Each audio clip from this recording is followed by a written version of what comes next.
তুমি আছো হৃদয়ে সিনেমার মাধ্যমে দর্শকের মনে জায়গা করে নেন চিত্রনায়ক কায়েস আরজু। প্রথম সিনেমা ব্যবসা সফল হওয়ায় আলোচনার তুঙ্গে ছিলেন এই নায়ক। তবে সিনেমা ভুবনের রঙিন পর্দার পেছনেও মাঝে মাঝে উকি দেয় অন্ধকার। নারী শিল্পীরা প্রায় কুপ্রস্তাবের শিকার হয়ে থাকেন, তবে পুরুষ অভিনেতা হয়েও কায়েস আরজুকে কুপ্রস্তাবের শিকার হতে হয়েছে। সিনেমা দুনিয়ার এই অন্ধকার অধ্যায়ের বিষয়টি সামনে এনেছেন নায়ক নিজেই।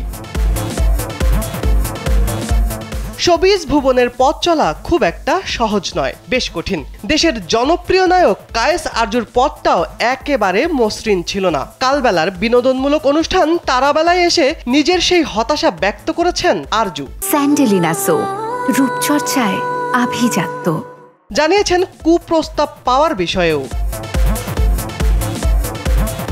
নায়ক আরজুকে প্রশ্ন করা হয়, বাজে প্রস্তাবে রাজি না হওয়ায় অনেকে কাজ হারায়। ছেলেদের ক্ষেত্রেও নাকি এ ধরনের প্রস্তাব রয়েছে। আপনি কি এ ধরনের কোনো প্রস্তাব পেয়েছিলেন? উত্তরে এই চিত্রনায়ক বলেন, দেখা যায় কোনো একজন ডিরেক্টর কোনো একজন প্রডিউসারের কথা বলছেন। এই বিষয়গুলো সব সময় এড়িয়ে গেছি, কোনো কিছুকেই ওভাবে গুরুত্ব দিইনি। এটা হয় কি, এই বিষয়গুলো দেখা গেল কোনো একটা ডিরেক্টর বলছে কোনো একটা প্রডিউসারের কথা বা এরকম আর কি।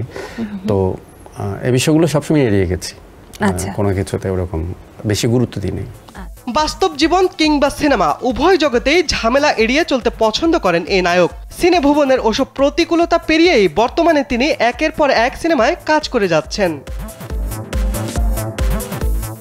শিবলি আহমেদ, কালবেলা।